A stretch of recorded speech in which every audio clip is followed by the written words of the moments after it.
Hey guys, welcome to part 1 of What If Naruto Became the Surgeon of Death. If you enjoy the video then like, share and subscribe, and also comment your thoughts as it inspires me to make more such videos, and remember to check out my playlist section for other interesting stories. So let's get started. Chapter 1, The Doctor is In. This is the story of a boy named Naruto, and how he became one of the most infamous of men to exist. The story of Naruto was not a joyous one in any sense of the word. His life had been nothing but misery from the moment he could truly remember. Allow me to explain the events that preceded his rise to fame throughout the elemental countries. Naruto was born to a civilian woman in a village filled with shinobi in a shinobi-run world.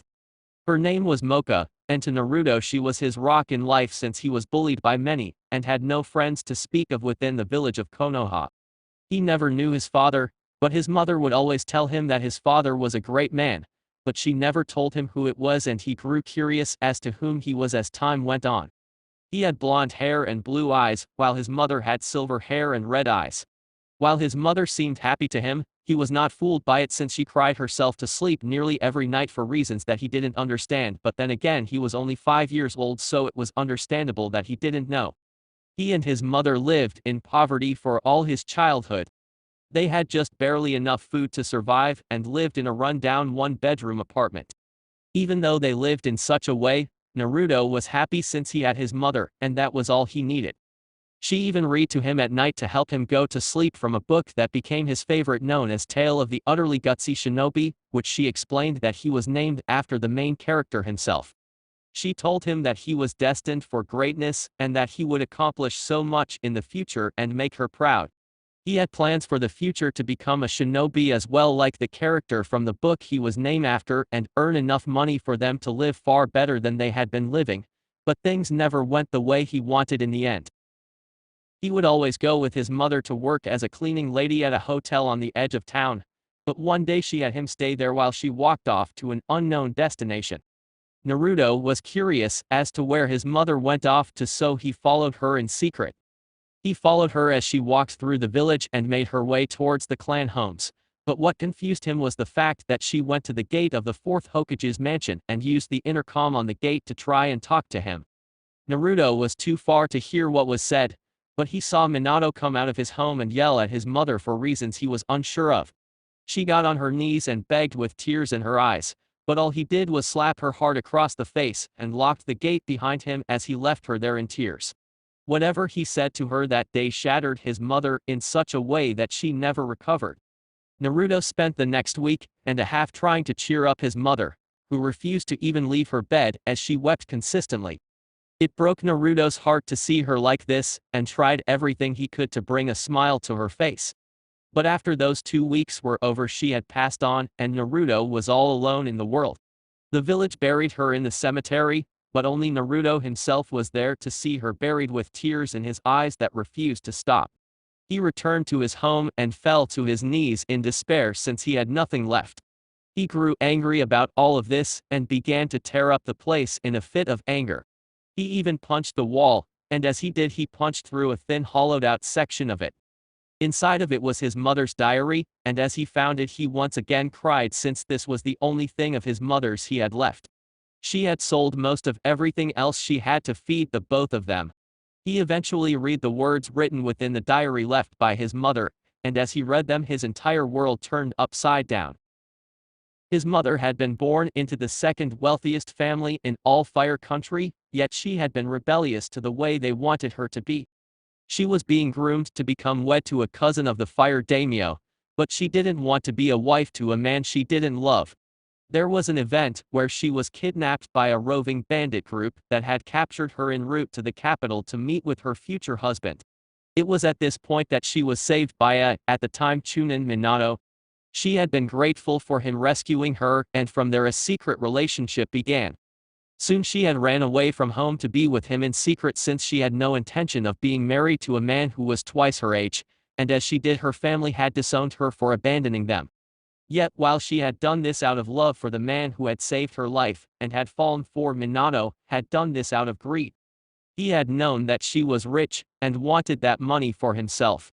He was with her in secret to the point that Naruto was born, But when he had tried to use this as a means of legally claiming a portion of her family's money for himself, he learned that she was disowned, and it was all for nothing. It wasn't really any skin off his back since he had married Kushina Izumaki and had a child with her that was born 6 months after Naruto himself was born. Mocha had known only the life of a noble for most of her life, so working to support her son and herself was tough. She had gone back and begged her family for assistance, but they simply turned their backs towards her and told her to suffer alone before they had her forcefully removed from the property. She worked herself to the bone to provide what she could for her son, but eventually it got to her and she buckled under the pressure and went to the home of the man who essentially ruined her life, and demanded aid for the child he sired. He had enough that day and slapped her and told her to stay away from his family, otherwise he would have her as well as Naruto killed if she ever came back. These were the final events that were written in the diary before it ended, and Naruto felt pure hatred and fury for the first time in his life. He survived the next 2 years by dumpster diving for food and scraps of clothes so he could sew his own clothes to wear. He was bullied and ridiculed for his appearance by all the children that came from clans who though they were so much better than anyone else. But out of all the children who belonged to clans, the one who infuriated him the most was Naruto Uzumaki Namikaze, the daughter of the 4th Hokage and his half-sister. She picked on him the worst, and while he knew the truth of their relations she did not, nor did she care. Naruto made a vow to himself to become a shinobi that was far more infamous than Minato ever was so as to ruin his reputation as he had done to his mother. But when he turned 8 and tried to enter the academy, he was denied multiple times for reasons he was unsure of. Minato didn't want him anywhere near his daughter and had signed the paperwork personally to deny him the chance to enter the academy at any point. He did so in fear that if Naruto were to ever find out about their relation to one another that he would try and attack Naruto if able. To be honest, that was exactly what Naruto was planning to do, but he never got the chance to do it. This broke Naruto further than he already was, and it was at this point that he knew that he was never going to make it in this village, so he packed up what little he had and left the village in the middle of the night through the forest of death. It was here that his luck finally changed since, when he set up camp for the night in a hollow tree, he stepped outside to take a quick piss before he fell asleep. And it was at this point that a fruit hit him square on the head out of nowhere. It was a red heart-shaped fruit that looked like a strawberry. It had a stem with a swirling end pointing upwards, and its surface was covered with swirling patterns. The fruit was small enough to hold in his hand and not one to look a gift horse in the mouth. He ate the fruit whole. He immediately regretted it afterwards since it was the worst tasting thing he had ever eaten in his life. He felt queasy after he ate it, and so he went to his makeshift bed and fell asleep to try to sleep it off. And as he slept he was unaware of the changes his body was undertaking at the moment. In the morning he quickly packed up his belongings and set out for a new life once more, but it was not much later that he was attacked by a pack of wolves. He pulled out his kunai he had to protect himself, and as he did they all charged in to rip him apart. But while all seemed lost for the boy, he tapped into his unknown power on instinct alone. A clear dome of energy surrounded him and the wolves, and with it in place Naruto was able to kill at least half the wolves by cutting them to pieces. But the strange thing was they weren't necessarily dead, since while they were cut to pieces they still were alive somehow and moving about. Naruto in the end suffered several massive wounds, but he was an 8-year-old with no training whatsoever, so the fact he had survived this long was impressive and spoke volumes about his future. He fell to his knees with tears in his eyes as he used his hand to stem the blood flowing from the wound on his shoulder. To him it seemed the world was cruel and going to kill him right here and now, with these wolves being the instrument of his death. But as he knelt there the anger inside of him grew, and as it did a forgotten power thought lost to time came to be released upon the world once more. Naruto screamed out in rage as the wolves attacked once more, but they only got halfway to him before they collapsed onto the ground with foam coming out of their mouths. Naruto looked on in surprise since he was unsure as to what happened just now, but he then smiled as it did since he knew he had a gift that was unlike anything else that he had ever seen. But if he wanted to train with it then he would have to survive his wounds now, and it seemed like that wasn't going to happen since he was losing too much blood. He walked slowly for several minutes before he fell over and passed out from blood loss, unaware that a man had felt his power and took an interest in it. He found the person who used such power and saw that the boy was in desperate need of medical attention, so he picked him up and took him to get said medical attention. He took Naruto to a man he knew had medical training, but was told that the boy needed a blood transfusion. The blood transfusion itself was not an issue, it was the fact that he was lacking in the specific blood needed for Naruto, so the man offered his own in return since the doctor used up what little he had on Naruto.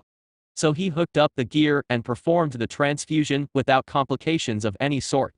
Naruto woke up a bit later and immediately grew defensive since he was in a strange place, and there was a stranger there looking over him. The man calmed him down by waving his hands in a comical sense and told Naruto his name was Faust and that he was a doctor of sorts. Faust's associate appeared and told Naruto that Faust may be a doctor, but he was the one who helped him. Faust went on to explain that he quit being a doctor after he lost a little girl as a patient long ago, and had traveled the world over trying to find a purpose. He had stumbled upon the kid by sheer coincidence, and had felt pity for him and had decided to help. Faust offered to take Naruto home if he wished, but Naruto simply told him that he didn't have a home and explained what had happened in his life. Faust took pity on him once more and offered to teach him the ways of a doctor such as he, since now that Faust's blood flowed through his veins, he now had a few of his abilities such as conjuring up the door that led to his interdimensional operating room, as well as conjuring of items in his possession, as well as storing them away for later. Naruto took the offer and began his training as a Faust's apprentice. Faust helped him to understand how to use his own power through experiments that Naruto wanted to participate in. He learned much about the powers he gained from the fruit he ate, and learned it was with that power alone that he was able to surpass even Faust in his field of expertise. He had also learned that because of the blood that the doctor gave him, he was gifted a bloodline that allowed him to control blood in various ways, which he used more for medical purposes than for fighting. Naruto was 13 years old when Faust finally left Naruto to take on the world himself, and Naruto thanked him for all he learned.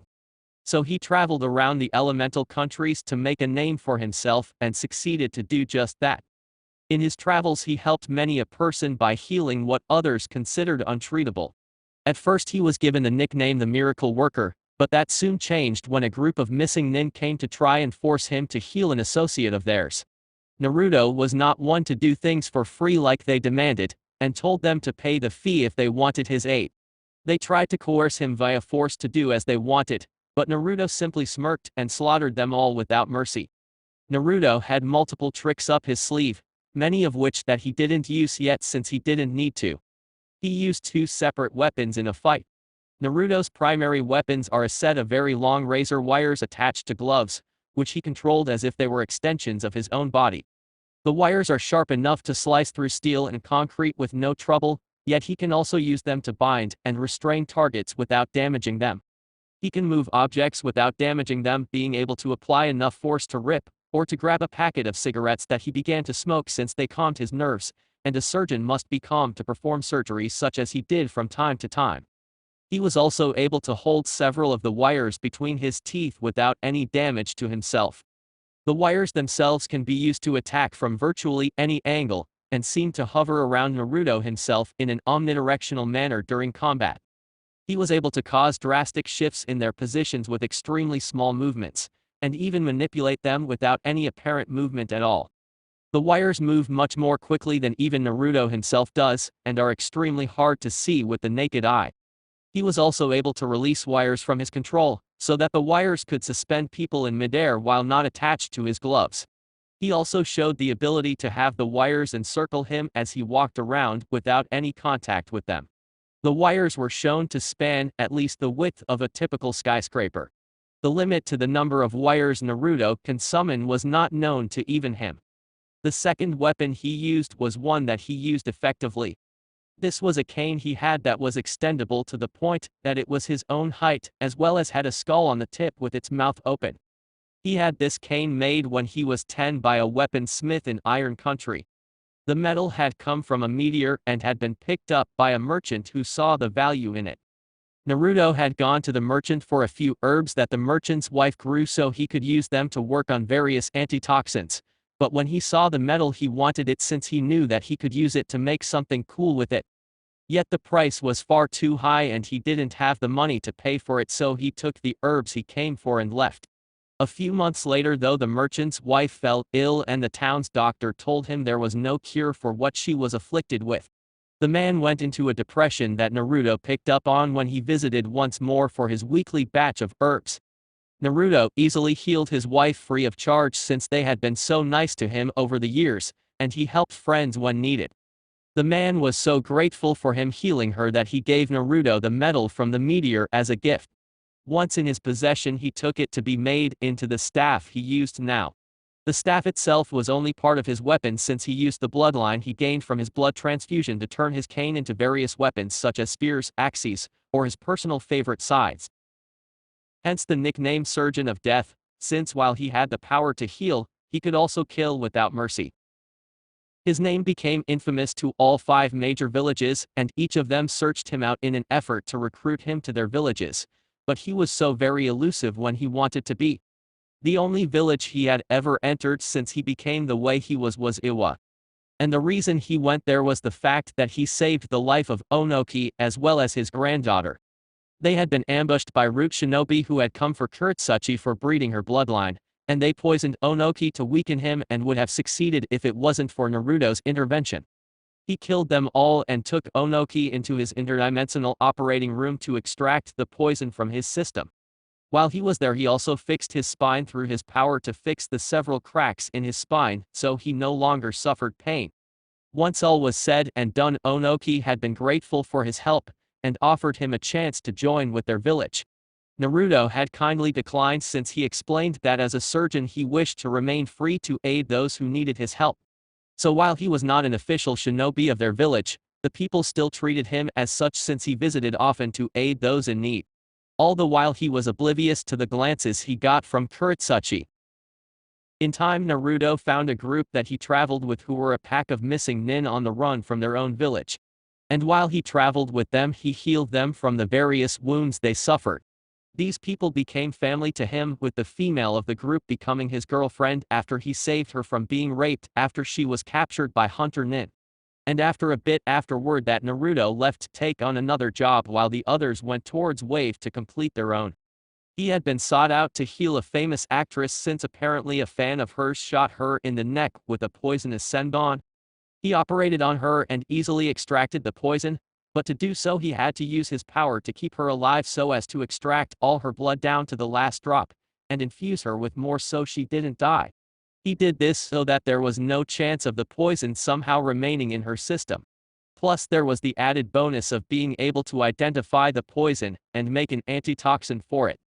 While she was sleeping it off to recover from the operation, her manager came to him and explained that it wasn't a fan that poisoned her but an agent of her uncle who was sent to kill her so that she could not take her rightful place on the throne as daimyo of Snow Country. He offered him even more to assist him in bringing her home safely and protecting them from harm as a bodyguard. He accepted, but under the agreement of citizenship for him and his group since they had no place to call home and were tired of running. The terms were accepted, and so Naruto became the bodyguard of Koike. They were attacked by her uncle Dodo and his shinobi, and as they were Naruto easily dispatched them. Dodo had tried to use this as a distraction to try and quickly grab Koike and run away, but Naruto easily cut the cable connecting his grappling hook that he used before he grabbed it midair, and dropped it since even though he cut the cable it was still flying through the air at such a fast pace, so it was still dangerous. Dodo had tried to use the kunai launchers in his train to kill the lot of them, but Naruto used the wires in his gloves to create a protective web that protected them all. Dodo then used his airship to try to escape, but Naruto once more used his wires to cut it into scrap. Dodo fell from the wreckage, and was caught with the wires and held in midair. Once there he used a seal that he had developed to siphon the blood of anyone he placed it on since it was a waste to just kill someone when you could get so much life-saving blood out of them before their end. Once he was killed from lack of blood, Naruto led the group he was with towards the machine her father made to turn the land of snow into the land of spring. And as was agreed upon he was made a citizen with 4 scrolls to give his friends the same rights as him. As he left he got a kiss on the cheek from the newly instated Koike. He then packed up some supplies and made his way towards Wave to meet up with his group, and it is here that the story takes place. Incomplete Bridge, Wave Country. Kakashi was breathing heavily after his fight with the missing nin Zabuza, and as he made a mental note to up his training when he got back to the leaf and looked around in the mist for Zabuza since the man had used a jutsu to summon it so he could hide within it. His Sharingan for the first time in Kakashi's recent memory had failed the Jounin, as he could not detect Zabuza due to the climate he was in, and was concerned about his students losing to Zabuza's apprentice. This mist is thicker than the last time we fought. He's hiding in it and waiting for me to make a mistake so he can chop me in half with that sword of his, thought Kakashi, as he had to use his other senses to keep up with the demon of the mist, and to make sure his students were in one piece at the same time. Naruto and Sasuke were currently battling Haku while Sakura stayed with Tazuna in order to make sure he had some form of protection if Zabuza tried to get near him. However, considering Sakura's lack of skills, the missing nin could easily go after her, and then take care of the client in a single moment. Zabuza then tried to slice him in half with a swing from behind. Kakashi took this moment to use a substitution and appeared behind him to dodge it. While he continued to fight against the demon of the mist, Naruto and Sasuke were suffering under Haku's ice bloodline. She had stuck them with hundreds of ice senbon. This infuriated the two of them since they had been trained into the ground by their parents, Minato for Naruto, and Minato the only Uchiha to survive the massacre besides Sasuke, into thinking that they were the best, and yet out of nowhere this bitch was besting them. Naruto had to call upon the power of the Kyuubi to finally shatter her ice mirrors, and pin this bitch to the ground. While the first part worked, the second did not since it was an ice clone that shattered upon contact into even more ice senbon. These hit her in her nerves that paralyzed her. Sasuke used his newly awakened Sharingan to see where she was hiding and used a fire jutsu to force her out of hiding before slamming her into the ground hard. "You are fairly strong," said Sasuke as he held her there, "and I think I'll take you back to my village to help me restore my clan." "My boyfriend is going to kill you for even thinking that," said Haku with a scowl and glare on her face. "Well, it's too bad that your boyfriend isn't here," said Sasuke with a sinister on his face, "and once I have a Yamanaka digs through your mind and changes your mind by force you will forget all about your pathetic boyfriend, and know how it feels to be with a real man." "Would you care to repeat that, you son of a bitch?" said a voice behind him before the person who said that hit him hard across the head with a golf swing. The person grabbed Haku by the hand and helped her back onto her feet. As she did, she pulled the person by the shirt into a kiss. "Where have you been?" Haku asked with a grin on her face. "The job I took lasted longer than expected," said the figure as he smiled back at her, "but why are you complaining? I thought you liked it when I kept you waiting." Haku blushed as she heard this. The person wore a simple black suit with a white shirt underneath, short black gloves with a skull painted on them, and gray steel-toed shoes. He donned a pair of black trousers held up by two red belts. He completed the outfit with a black fedora hat that sat atop his blonde hair to close the shady visage. "Now if you will excuse me, I will finish the job that you personally told me that you didn't need help with in the first place." "The job was supposed to be simple," said Haku with a sweat drop, "but we didn't expect to face a namikaze along with Kakashi, who is the student of the fourth Hokage. Things went south fast since the other two were killed by them. You know, I was just about to ask where the two of them were, but you just answered my question." "I don't know just who the fuck you think you are," said Sasuke as he growled in fury at being struck from behind, "but I will kill you." "Sharingan-ha," said Naruto with a raised eyebrow, "so you must Sasuke Uchiha." "How the hell do you know who I am?" asked Sasuke in confusion. "Has my name become that famous already?" "No," said Naruto simply as he shook his head, "I simply heard your name through the mouth of your older brother Itachi." "Itachi," growled Sasuke, "where is he?" "Oh, you are so easy to anger," said Naruto with a smirk, "and to think that your brother honestly thought that you would be the one to avenge him." "Wait. What?" asked Sasuke with a shocked look on his face. "You see, your brother belonged to a group of S-ranked shinobi known as the Akatsuki. As my name became more infamous, they sought me out to recruit me into their group. To make a long story short, they don't take rejection well, and tried to kill me. And well, as you can plainly see, they failed. There is no way that you killed Itachi." "Then where did I get his eyes?" said Naruto as his eyes morphed into the Mangekyo Sharingan that had once belonged to Itachi Uchiha.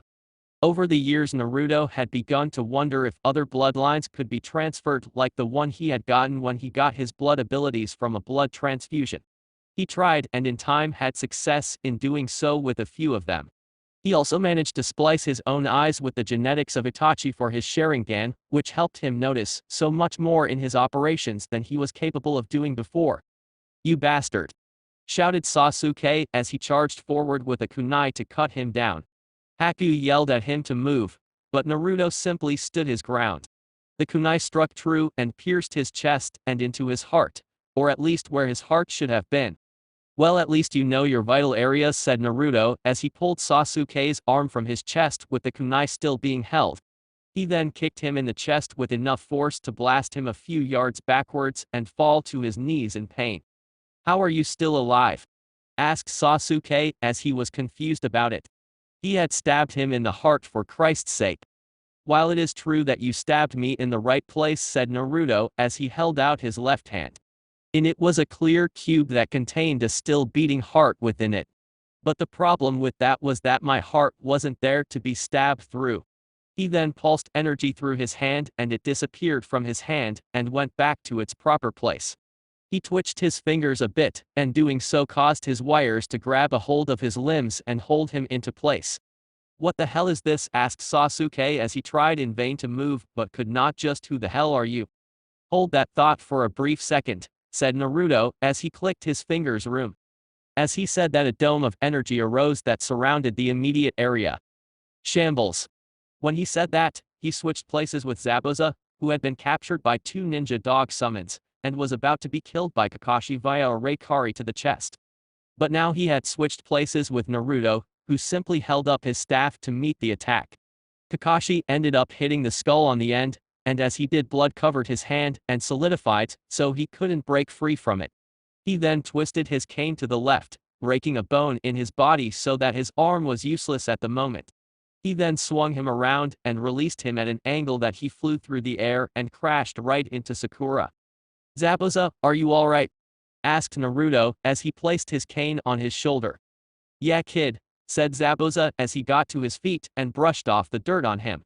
Naruto simply walked over to where they were as he did. "Good to see I wasn't too late to save the two of you. But what exactly is the job here?"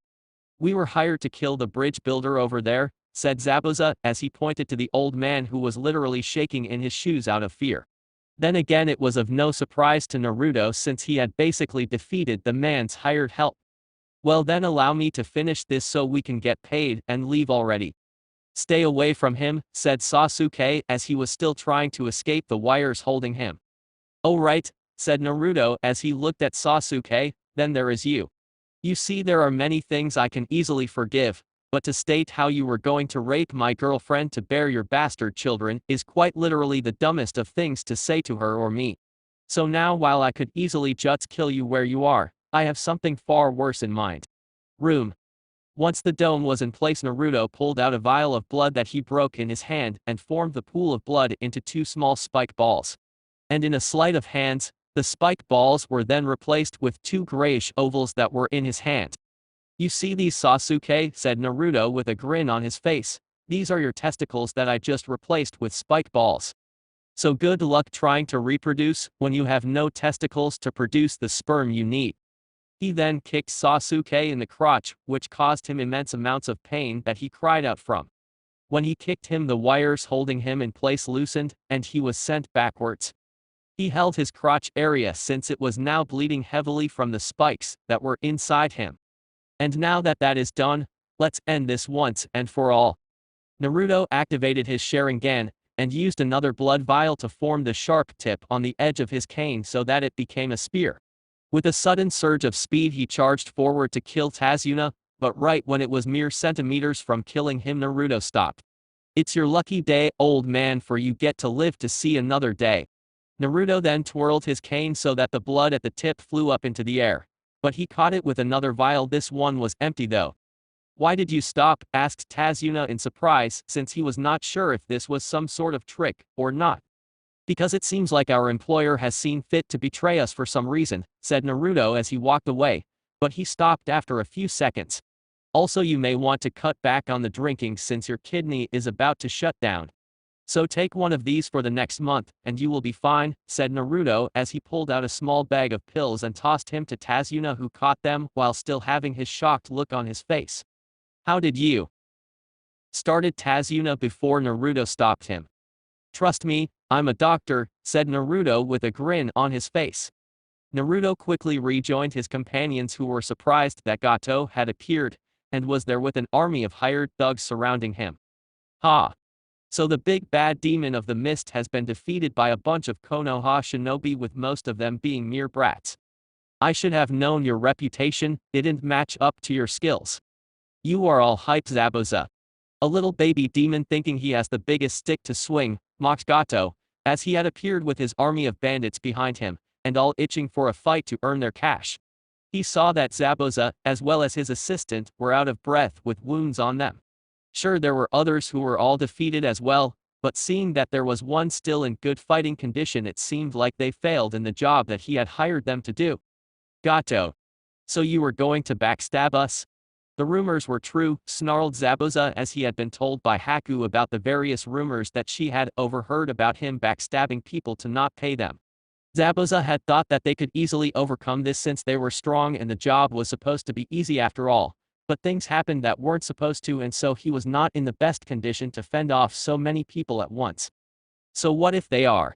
Ninja are expensive.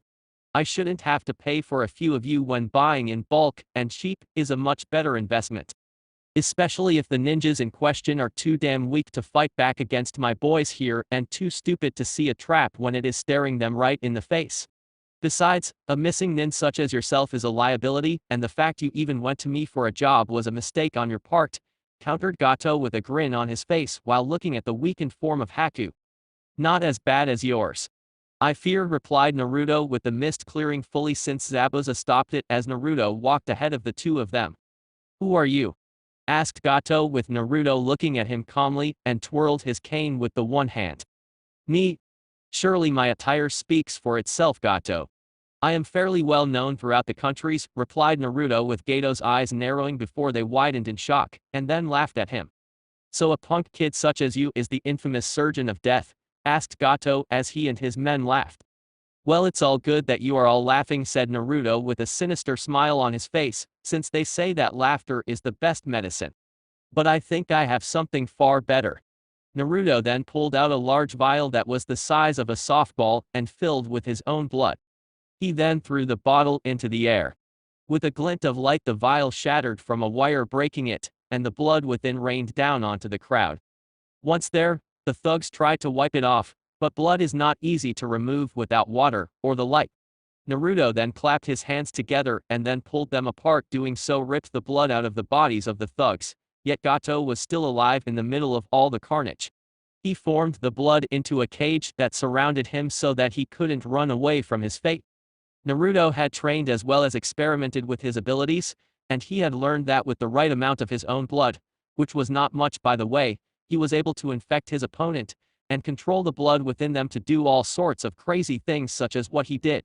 He usually only did this to those who were rotten to the core since it was fairly gruesome, and Gato and his thugs fit that bill quite perfectly. I'm gonna say this one time and one time only, said Zabuza as he saw this and actually felt a bit jealous since he was supposed to be the demon of mist and this guy had just outdone his gruesome kills to graduate from his class. You are one scary motherfucker. I try not to be, said Naruto with a side smile, but to people like this I have to make a statement towards. Please, begged Gato in fear of dying, I have plenty of money. Just name your price to not kill me. Name my price, huh, said Naruto in thought. How much do you have on you? Gato shakenly pulled out his wallet and pulled out around 20,000 he had on his person at all times. Naruto just grinned as he activated his room and swiped the money from his hand. Well, this is your lucky day, said Naruto as he pocketed the money after counting it, since this is enough for me not to kill you. Gato breathed a sigh of relief as he heard that, but was shocked to see Naruto have a heart appear in his hands. He then tossed it towards Zabuza. Kill him. Wait, said Gato in shock, you said you wouldn't kill me. And I am a man of my word, said Naruto as he walked away. Zabuza will be the one to do it. Zabuza then pulled out kunai and stabbed the heart. As he did, Gato clutched his chest in pain as his heart bled out and died with a look of immense pain on his face. Naruto then walked back towards Tazuna and handed the money. He was given to him. I believe that at least some of this belongs to you. Why are you helping me like this? Because I'm a doctor, said Naruto with a shrug of his shoulders, and I like to help people. Gato was a cancer upon this land, and like any good doctor I cut it out so the body which is this land can heal in time. But I'm serious about the cutting back on the drinking.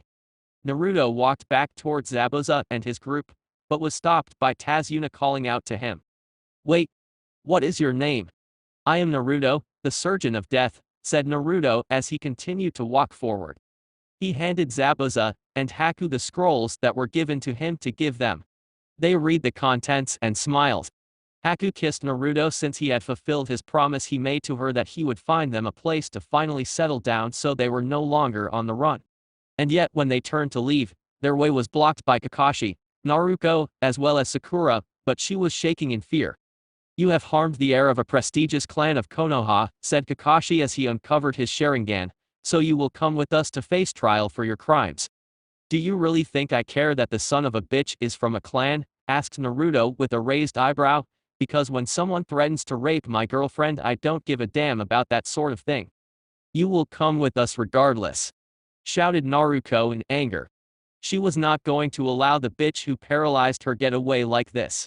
Now while she would usually be against such a thing, her pride overcame her feminine pride and wanted to see her suffer for her transaction. Naruto is a machinations, said Naruto through grated teeth and tight clenched fists. We meet again, dear sister. Sister, asked Naruto in confusion since she had no siblings. What are you talking about? Ask our father, said Naruto as he glared at her.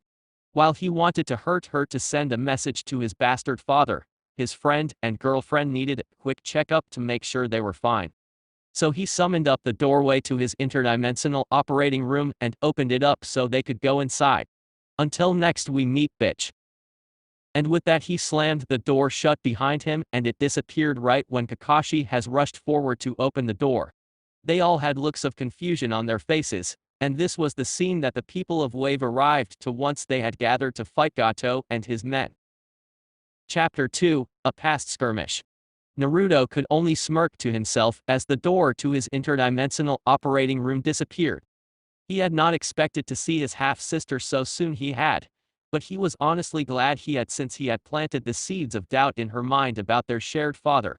While it may be true that she would just push what he said to her aside and forget about it, but he knew that there would always be that small inkling of a doubt and it would begin to haunt her in time. But those were thoughts for later since he had to give his friend and girlfriend a quick checkup to make sure they were okay. Haku had a few bruises, but he had a creme that eliminated them easily enough. He had worked on the formula for quite some time since he had so many himself from all his medical training as well as the experiments he ran on himself. He was lucky that he got the power that he had from what he learned was cursed fruit since the experiments he did to himself would have killed him multiple times over if a normal doctor had done them. So through much trial and error he made this creme that could completely heal any and all bruising within moments of applying it. Once applied, Naruto kissed her on the cheek tenderly, which caused her to blush a bit before she grabbed his head and moved it into position so that she was able to kiss him on the lips. As she did this, Zabuza began to silently growl as he saw this. Haku was, even though he would never admit this to anyone on the simple fact that he had a reputation as a scary-ass sword-using shinobi to maintain and any form of lovey-dovey kind of crap would all but ruin if not completely shatter that image, his adopted daughter in all but name. He had plans to make it official when he was able to, but as any father would he was fairly picky about whom his daughter dated. Now while he had planned to make Naruto fight him or any other boy for that matter for the privilege to date Haku so as to prove that they were strong enough to protect her, he was never able to since when he had objected to their relationship Naruto had not taken his interference well. Naruto had used his power to decapitate him and literally, not metaphorically, but literally shoved his head up his ass and left it there for a bit.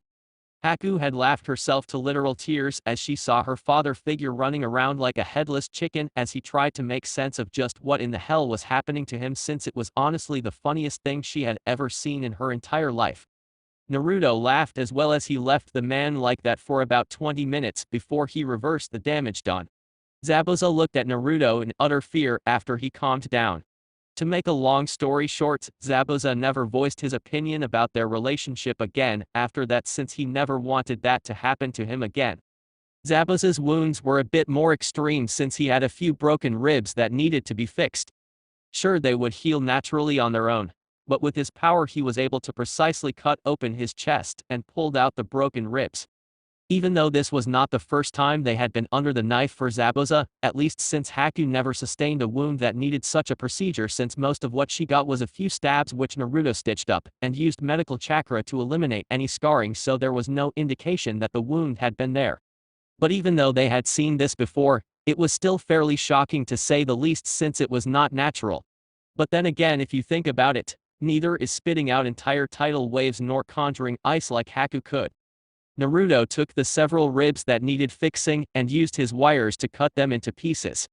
Once in pieces he doused them in a calcium-heavy paste he used to repair bones, and reassembled them back to that they once were before he used chakra to make them whole once again.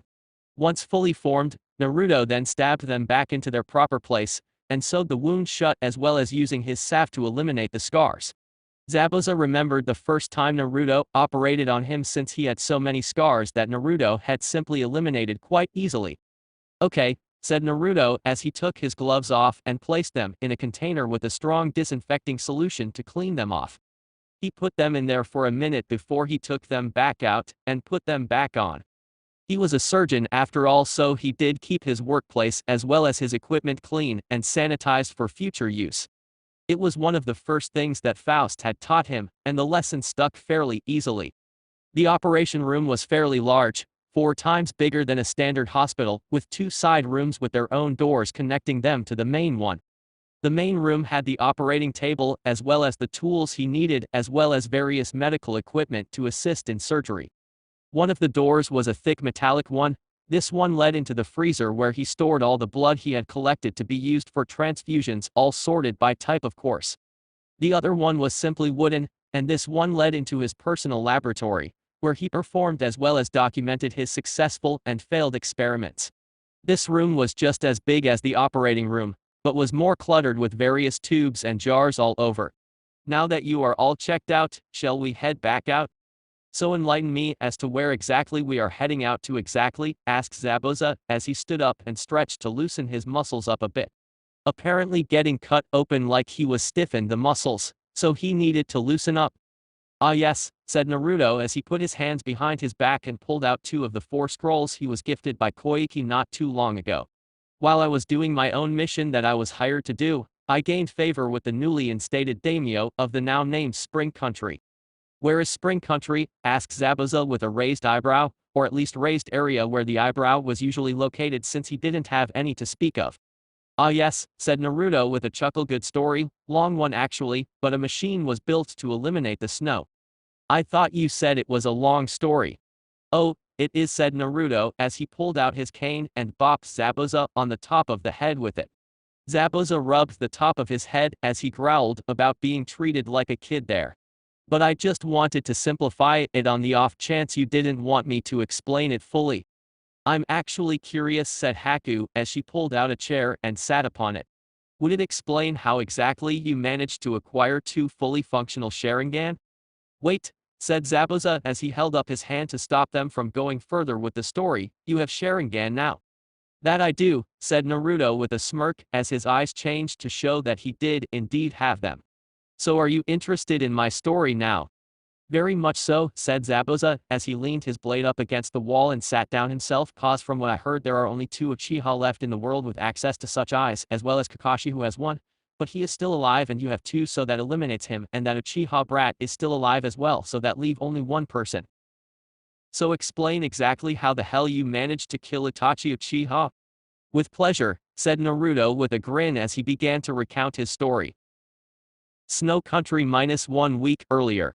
Naruto was standing guard on the ship that housed him as well as a film crew and the very person he had been hired to protect. She had been a handful at first when they had first met, since she had tried to run away from them multiple times, but Naruto had simply been there to cut her off every time that she tried to flee. In the end, Koike had given up and began to become pissed that she wasn't able to escape him. He invited her to a nearby bar, where he bought drinks for the both of them. Once she began to drink, Koike was more open about her situation and explained that why she didn't want to go back home. She had lost her father when her uncle had him murdered so as to take control of the country, and she had escaped with the help of shinobi that had been hired to get her out of the country to safety, and had become an actress over the years. She didn't want to go back since she was afraid that she would suffer the same fate as her father if she went back. Naruto told her about his own past since they were in the mood to talk openly. He explained how he had been born into nothing, yet he was truly happy since he had his mother in his life to help cope with the cruelty of the world, but he had lost her when he was 5 and suffered from bullying as well as ridicule twice as much as before when she was still alive, and to make it worse was the fact that there was no one else to help him get over it. He mentioned that the reason he did as he did by helping people was so that no one else had to feel that sort of pain. He even mentioned that if he was able to, that he would sacrifice his power, all that he owned, and become poor as he was in his youth once more if it would bring her back. But that was not possible, so he made his mother proud by helping others as he did. Koike took his words to heart and agreed that she needed to go back and help those who needed that. But she was still afraid of her uncle since he had so many people under his employ that would kill her without remorse on his order. Naruto simply smiled at her and patted her on the shoulder as he stated that that was the exact reason why he was there, since having someone of his skills would be more than enough. They had one more drink before they went, this one they had with the bartender though, since Naruto insisted on it, and once done Naruto paid the bill and they left. What Naruto didn't tell either of them was that he secretly poisoned the bartender's drink before he drank it. The poison was slow, but lethal since it was a special one he had made, and as such he was the only one with the antidote to it. The reason for this was the fact that Naruto was easily aware of the fact that the man had been secretly hired by Dodo to poison her. Naruto had been easily aware of the fact since he tasted it when he drank it. He spiked her drink with the proper antidote so that they could drink in peace since it did them good in the end. And as they left to head back towards the rest of their group, Naruto was clearly aware of the pair of men quietly following them wearing black robes with red clouds on them. So here they were now, as Koike slept in her room so that she would be refreshed for the morning shoot. Sure, they were heading back to the palace so that she could reclaim her rightful place as the daimyo of the country, but they were still shooting a movie as they made their way there. Naruto stood guard in front of her door, as he had a little black book of his out, and was writing in it. He had two, since one was for writing down his ideas for further use since it was easy to forget things, and the second one was his appointment book since he was requested by plenty of people. The problem with that was that he needed to gather various materials so as to treat people. His powers alone could not heal, but it allowed him to get to the affected areas easily so that he could heal them. He still needed the proper materials. Lucky for him, he had people he got his materials from and paid plenty for their best, which they gladly gave him since he was willing to pay top dollar for them. Koike as well as her manager had been worried about him since he was keeping himself awake with no sleep, but Naruto showed them a pill he made that cancelled out the negative effects of lack of sleep. He made it since there were those days where he wanted to finish his research, but drowsiness set in and he had to stop, but not by choice. So as Koike slept peacefully since she felt safe with Naruto guarding her, he finished up what he was drawing, and closed his book before storing it away for later. He pulled out a special seal that he formed with ink mixed with his own blood, and used several of them to seal the door he was guarding shut. While he may know how to make a few powerful seals, he was regretfully nowhere near as good at it as those from the Uzumaki clan were and currently are, but he made do with the few he did know. Once in place, he walked over to the edge of the boat, and saw the film crew finishing up their preparations for the morning shoot. Naruto smiled since these people were dedicated to their work since there was an actual threat of being attacked by enemy shinobi and yet they still did their job. Naruto pulled out his cane and began to walk down the cold shore to his destination. He twirled it as he walked and whistled a tune as he did. It took about 10 minutes to reach where he was going, and as he did he saw the small boat that had been tailing them for the past couple of days. Naruto used his foot to kick around the snow until he found a rock. He picked it up and tossed it in his hands a few times before he tossed it towards the only window on the ship. And there goes our deposit, said a voice behind Naruto. He turned around and saw two figures standing there behind a tree. One of them was a fairly tall man of fair complexion. He had onyx eyes under which were long, pronounced tear troughs.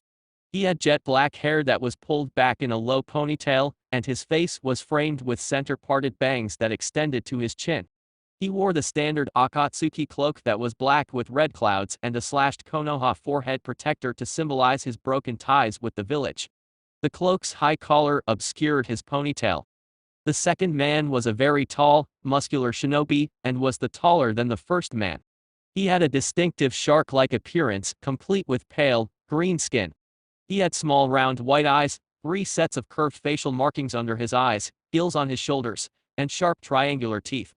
Just out of personal curiosity, said Naruto as he placed his cane on his shoulder since he didn't feel any killing intent from them, which was why he wanted to know why they were following him and his group. He was sure that they were not here for the princess, so that simply raised more questions for him. How much did you pay to rent that boat? Too much, said the shark-like man with a growl as he remembered the negotiations, since I'm fairly certain we were swindled by that man. Yeah, said Naruto, and that is the reason I don't rent things. I buy so I don't get swindled, and can use said thing as much as I want. We are getting off track, Kisame, said the dark-haired man. And you are, asked Naruto with a raised brow. I am Itachi Uchiha, said the now-named shinobi. The infamous Uchiha from Konoha who killed all his clan except for his brother. The same, said Itachi with a quick nod. So what brings the infamous Itachi to follow me all the way out here to freeze in the snow? Asked Naruto since he was still curious as to what the hell was going on, but was unable to figure it out. Do you need medical treatment of any sort? Since if that is the case, then we can discuss price. But be warned that all prices are set, and are completely non-negotiable. That is not the reason that we are here, said Itachi as he held up a hand to stop the conversation. We are here on the orders of our leader to recruit you into our organization. Which is, asked Naruto since he was still in the dark about it. The Akatsuki. Ah, said Naruto since he had heard about them as he traveled about. He knew that they were mercenaries of sorts since they were S-ranked shinobi who worked for the highest bidder. I see. So will you accept our invitation? Asked Itachi in a monotone voice. No, said Naruto simply as he shook his head. Any particular reason as to why you don't wish to join us? Because I am not in need to hide like those in your organization. Said Naruto simply, since you are all S-ranked missing nin and I am nothing more than a well-known surgeon. I have no need to hide since I answer to no one nor is there a price on my head. Plus the fact that by staying independent I keep all the money I earn for myself instead of having to share it with the group. Okay you little shit, said Kisame as he prepared his blade in preparation for a fight. To be honest, he was hoping that there was one since the adrenaline would warm up his body since the cold played hell with his blood. Let me put this in a way that you will understand. Either you work for us or else your career as a doctor ends today where you stand. So you have resorted to threatening me now, said Naruto with a sinister grin on his face. Itachi felt a bit unsettled as he saw this, but Kisame only felt his adrenaline begin to rise up more. That is a bad idea in so many ways. Do you really believe you have the ability to take on 2 S-rank shinobi by yourself? Asked Itachi in an emotionless voice as he activated his Sharingan. He had been warned to not underestimate Naruto since so many had already and paid with their lives for doing so. What is it with you people from clans, said Naruto through gritted teeth, that you think that you are so much better than those who are not? I don't think in such a way. Don't lie to me, said Naruto with even more anger, for I detest liars. You are so much like your pathetic little brother. Don't you dare insult my family, growled Itachi. Oh, that's rich coming from the man who slaughtered them all. Enough talk. Kisame, I leave him to you. It's about damn time, said Kisame as he swung his sword at Naruto with enough force to blast the snow away from the immediate area. Naruto easily dodged the blow and tried to use his wires to bind Kisame, but in such cold weather like he was in right now, they were greatly weakened. Plus the fact that Kisame had toughened skin only made it all but impossible to use his wires effectively. So he had to use other skills that he had under his belt. Kisame used a water jutsu to summon up multiple sharks to attack Naruto, but his wires were at least effective to stop them in midair. But it was only then that Naruto realized that this was a distraction and that Kisame had done this so as to swing at his neck. Naruto didn't flinch as the blade made contact, but he did smile as Kisame's smirk disappeared from his face when he realized that the blade wasn't cutting like it was supposed to. "What the hell is this?" asked Kisame angrily. Naruto smirked as he pulled one of his gloves off. Kisame watched in shock as he saw Naruto's hand change into a black-grayish color and used it to grab a hold of Samehada and grabbed a hold of it tightly so that no matter how hard Kisame pulled it would not budge. "This is an ability known as the Steel Release," said Naruto with a sinister chuckle, "and it is one of 5 that I possess within me."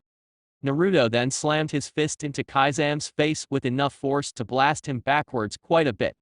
Kisame let go of his blade as he was blasted backwards, to which Naruto stored away for later. He wasn't sure what he would do with it in the end, but that was a thought for later. But he saw Kisame get up from the ground, and took one step to attack Naruto again, but he never took a second since his body blew up, leaving nothing but his legs in bloody snow. This was Naruto's explosion release, and with it he could make people explode by punching them, but the downside was that he had to have more powerful chakra than the person or object he hit. But what few knew about Kisame was the fact that the man had weak chakra and relied too much on his blade's ability to drain others of their own to power him up. Apparently this was a side effect of prolonged use of Samehada. For years after he had acquired his ability to use blood as a weapon through his blood transfusion, he had continued to research the means to transfer others as well. It took quite some time to perfect the means, with more failures than he was willing to admit, but with his power he was able to do so without negative effects of any sort. He did this since he had a goal in life, one that he could not complete as he was before, so he needed the power to complete it. The problem though was finding those with bloodlines he could experiment with, and he found the perfect subjects in the deceased bodies of several shinobi from all over. 4 extinct bloodlines now flowed through his body. In a sense they had been reborn through him, and he would use them to accomplish his main goal in life. "So do you still think I have no chance?" said Naruto as he laughed as he saw Itachi begin to walk away a bit. "Just because you killed Kisame does not mean you can defeat me," said Itachi as he went through the proper hand signals and blew a massive wave of flames at him. Naruto simply used his cane to twirl the wind around him in a manner that extinguished the flames before they got too close to him. He then clicked his fingers, setting up one of his rooms before with a quick sleight of hand. Itachi's eyes were in his hand. Itachi was understandably disturbed by this turn of events, since he was literally looking at himself with his own eyes and used his hands clumsily to see if this was some sort of illusion. But he felt the empty sockets where his eyes used to be and began to shake in fear, since this was not natural in any way. "You think because you have these eyes that you automatically win," said Naruto as he pulled out a vial and placed them into it. "Well, that didn't really work out for you now, did it?" Naruto then used his cane to smack Itachi hard across the face as Itachi tried to counter his strikes. But it was hard when he was watching all this happen through a warped perspective inside of a vial. Sure, he had trained for many different scenarios, but this was one that was never taught. But then again, what were the odds of this exact situation happening in the first place? Naruto kept smacking him around hard, all until he made Itachi cough out blood, which Naruto then dipped his cane into. Itachi felt as more of his blood was being sucked out of his body. Naruto used the collected blood to form the blade of a scythe and kicked Itachi over onto his back. "And so ends the legacy of Itachi Uchiha," said Naruto as he sliced off Itachi's left arm at the shoulder. The man screamed out in pain since it hurt like hell. This was yet another moment that he was not properly ready for, since one does not train to cope with sliced off appendages like this. "My brother will avenge me," shouted out Itachi defiantly. "He will lead our clan to its former greatness." "Not when I'm done with him, he won't," said Naruto as he cut the other arm off. "Why are you doing this? To be honest here, this is your fault for attacking me when I refused to join up with your group. This is why I try not to fight when I can avoid it, since I relish in it when I do. I am a doctor, so I know how to make a person suffer in the worst possible ways before their end. But your brother, now that is another subject altogether. Leave him alone. He has done nothing to you." "Wrong!" shouted Naruto angrily as he cut off both of Itachi's legs with one swipe. It was only because of Naruto's room ability that was still up and going that Itachi was still alive, since he would have passed out from the pain and then bled to death if it wasn't. Your brother mocked me for having no clan to call my own. He beat me bloody for so much as being anywhere near him, since he claimed that I was so beneath him.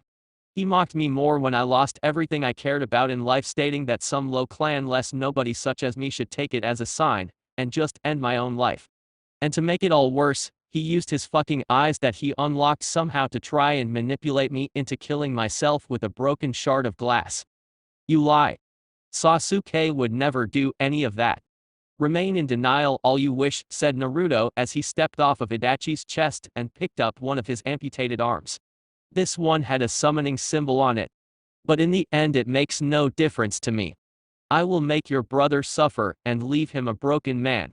His death will not come by my hand, but he will surely wish it had been, just like you. Naruto said that last bit before he began to walk away from Itachi's stump of a body. Where are you going? Asked Itachi as he wiggled his body around to try and do something, but he wasn't able to move so good with nothing but stumps where his arms and legs used to be. Throwing you to the wolves, as many have done to me, said Naruto as he continued to keep walking. He took the arm and placed it into a scroll to analyze later, as well as the Sharingan eyes. Itachi was blind and helpless in this situation, since no one other than Kisame and Naruto knew he was even there. Yet Naruto was gone and Kisame was dead, so he was fucked. And to make matters worse, he heard growling from multiple sources around him, but since he was now officially blind, since the room was no longer in effect, he was unable to see what was making the sounds. But he wondered no more, since the wolves that had surrounded his body charged forward and began to tear him apart to feast on his flesh as he screamed out in pain and horror. And yet, no one was around to hear him scream. Current time. Dear Kami, said Haku, since that was all she could say as she heard how her boyfriend had utterly decimated the two shinobi that had come for him. It was true that she had seen Naruto fight and kill people in various ways, but this was a whole new level of gore that she didn't know he was capable of. Now why most women would break up with such a man, since he seemed to be insane. Haku had all but been raised by Zabuza, who was nearly as bloody as Naruto was when it came to killing, so it didn't bother her in the slightest. In fact, it made her smile more, since she knew that those who tried to hurt her would feel his wrath, and that was not going to end well for them. I second that, said Zabuza as he heard Naruto finish the story. I take back what I said on the bridge, kid. You scare me shitless most of the time. Glad to see that I can make someone of your reputation scared, said Naruto as he leaned forward on his cane, since he was still standing this whole time as he told his story. So what did you do with the parts you took from Itachi? Asked Haku curiously, since she wanted to know why he would do such a thing. Well, the eyes you can plainly see I implanted into myself, but not directly. What do you mean? I essentially liquefied them to their genetic base level, and then injected my eyes so that I could gain the ability to change my eyes back and forth as I wish, since it makes it easier to use without the whole constant drain of chakra hindrance. I'm not like Kakashi of Konoha with his covered up one. Didn't that hurt? Asked Zabuza as he winced a bit after hearing that Naruto had injected something into his eye. Just the mental image alone was painful to think about. It would have, chuckled Naruto, if I had not experimented on myself a while back and tweaked my nerves so that I don't feel pain unless I want to, and boy, let me tell you that that was painful. Stop, said Zabuza, who at this point had enough of hearing about this kind of stuff. So now what do we do? Well, those scrolls I gave you make us all citizens of Spring Country, so let's head there and find a place to call home. Plus I can open a proper facility that people will come to instead of having to go to the people, since it's becoming a bit of a nuisance sometimes, and it would be nice to just relax in an office instead of just walking into a town and waiting for someone to come out of the woodworks and request aid. But what use do you have for a building, since this operating room of yours is in another dimension altogether? Asked Zabuza, since Naruto had told him that a while back, but while he had been skeptical at first about it, but Naruto proved him wrong by showing that the place had no exits other than the door he could conjure up that went to so many different places that he had been before, so he had no room for arguments, since he couldn't deny the facts that were in front of him. Simply appearances, said Naruto, as he conjured up the forethought of door to lead them to an area near the capital of Spring Country. But how are we going to afford a home? I don't have that type of cash just lying around since most of my funds went into staying hidden along with Haku and the demon brothers. I'll lend you the money to get a place of your own, but it will be your job to pay me back in due time, or else, I will shove your head up your urethra this time. Try breathing in your piss hole. Zabuza lost all color in his face as he heard this, and simply nodded to say he agreed to the terms without question. He silently cursed himself though, since he had repeatedly hoped for Haku to find a man strong enough to protect her, since he did care about her enough, but this man far surpassed that bar he had set, and had in fact broke it with his knee. But at least Haku was happy, so he would keep his mouth shut. Now if only he could find a woman for himself to settle down with, he thought as he walked through the door, followed by Haku and then Naruto as he shut the door behind him. Mist Country. A sexy red-haired woman was looking over a map of the area as she planned out the next battle. All of a sudden she sneezed for no reason, and she wiped her nose as she wondered just where the hell that came from. Iwa. Onoki was sitting at his desk sipping at his tea as he thought on present matters. He had just gotten a scroll that was sent every few months to register those that he was sending to the Chunin exams in another village. Now while this wasn't usually a problem for them since it was a common thing that happened 3 to 4 times a year, but what was worrying him was the fact that this time it was Konoha that was hosting them.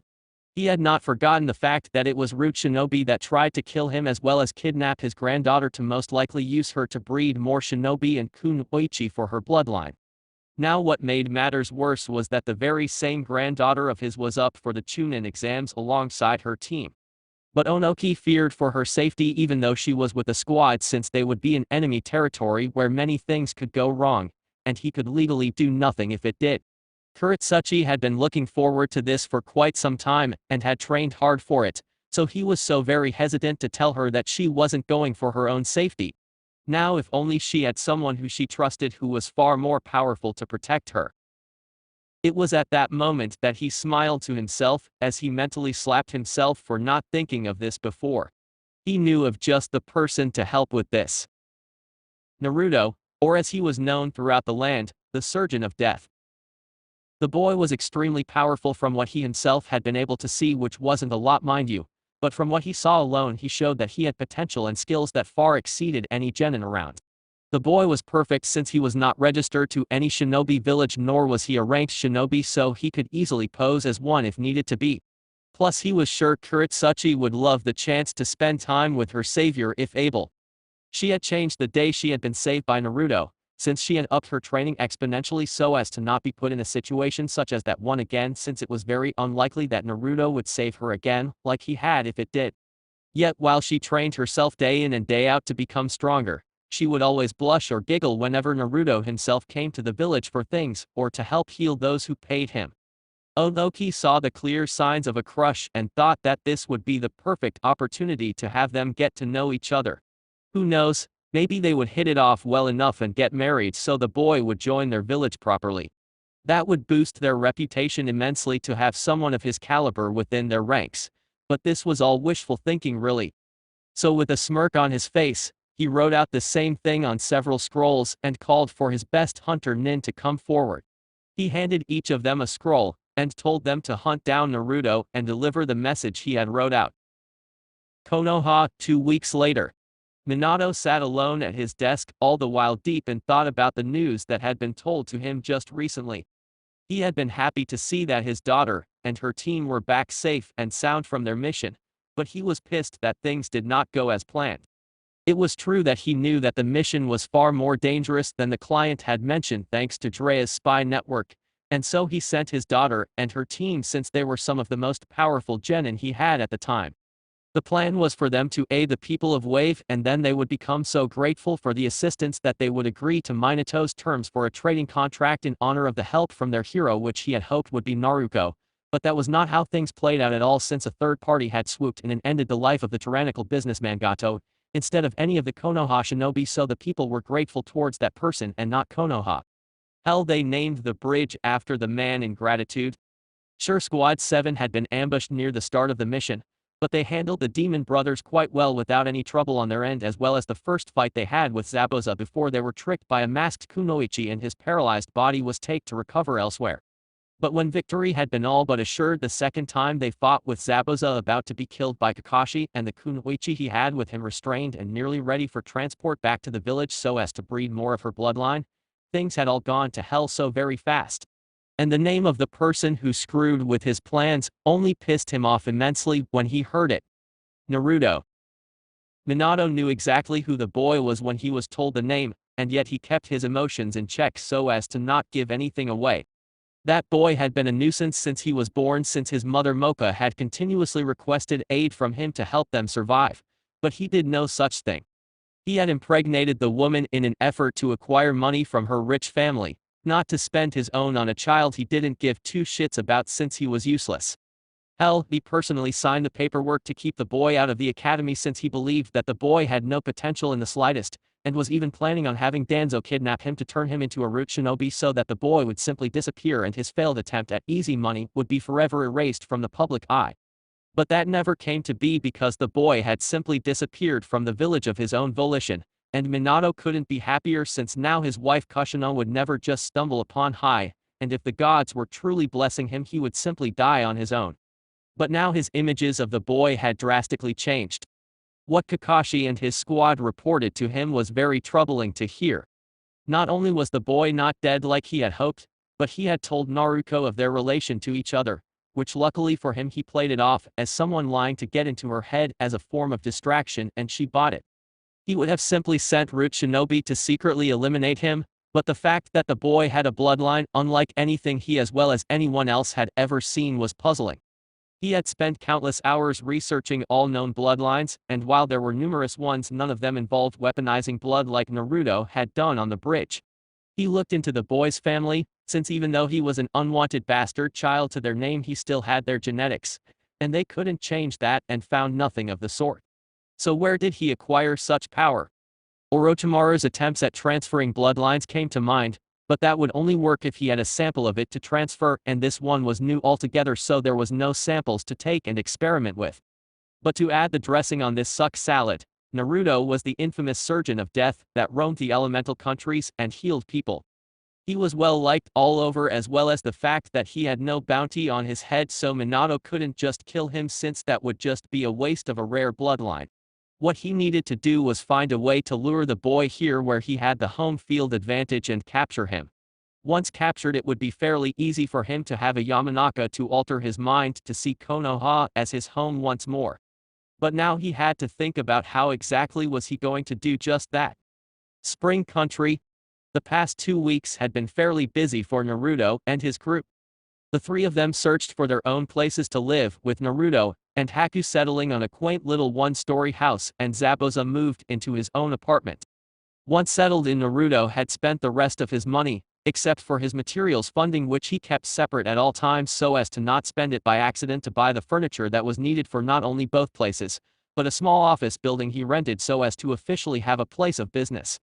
He had the sign put up, and a bell placed atop the door that would alert him to anyone arriving. If he wasn't there then, or was unable to get to the person in need, he had appointment cards that he placed in a container that stuck to the window outside that could be dropped into the mail slot so he could put them into his log. He changed the 1-week calendar he had visible since he posted it on the window as well of his available days every Sunday, and had a sign warning people that his hours were subject to change. In the week and a half since he opened the door to his new office, he had numerous clients appear for all sets of problems, each that he was able to heal with no problem. It was at this point that he figured that he needed a secretary, and he found a young orphan girl named Yuna who was looking to make money to survive. He showed her what to do, which was fairly easy, and he even renovated the back area which had been empty until now, to be a live-in space so she had a place to sleep along with a mini fridge, a cot, and a hot plate with some dishes to use. Yuna was happy, which put a smile on Naruto's face since he liked to help. But today was different. Today Naruto had woken up from his slumber, unwrapped Haku's arm from around him since she was a bit clingy when they slept in the same bed, and did his usual morning routine to make himself presentable to the world. He took one last look at Haku, who was still asleep, and smiled since she looked as peaceful as she did sexy in her underwear. Now one may think that these two have been screwing non-stop, but to be honest, the both of them were still virgins since they were not quite ready to take that plunge yet. In time they would be, but not quite yet. And it seemed that Haku was more ready than she was letting on, since it seemed as though she was getting far clingier as the days went on and Naruto would always have to untangle himself from her. But today he went to his office and saw a scroll, several in fact, with the seal of Uwa's cage on them all in his mailbox, which was outside the door. So he took them inside with him to read. He wondered what the old man had sent, since this was an official scroll, and not a personal message like he would normally get from people. He just hoped that it wasn't another attempt to ask him to join the village, since he had explained multiple times to multiple people that he wanted to remain free to roam and help those who needed it. What he read made him raise an eyebrow, since the request was strange. He wanted Naruto to take the place of one of the genin in Kurochi's squad to protect her from those in Konoha who would use the event as an opportunity to capture her for her bloodline. Naruto read the other scrolls as well and saw that they were all the same thing, so he figured that Onoki had sent the same message with multiple messengers in an effort to find him faster. That was understandable, since he was usually on the move, so it was fairly hard to track him down. Naruto thought about what to do for a bit before he made a decision. He had always meant to go back to the village at least once in his life to visit his mother's grave, since he had left without saying goodbye to her.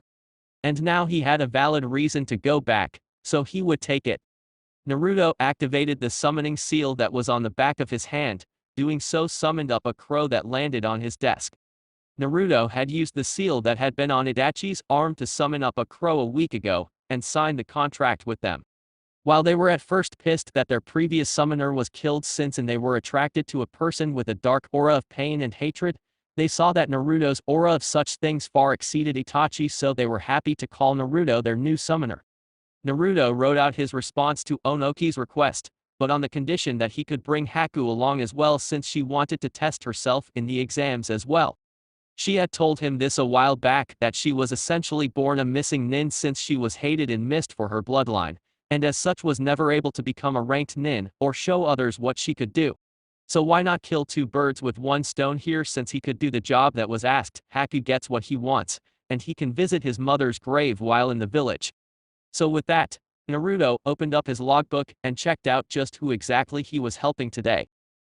That's it for this part. If you enjoyed it, then like, share and subscribe for the next video, as it's going to be more interesting, and also check out my other playlist. Hope you would like them too.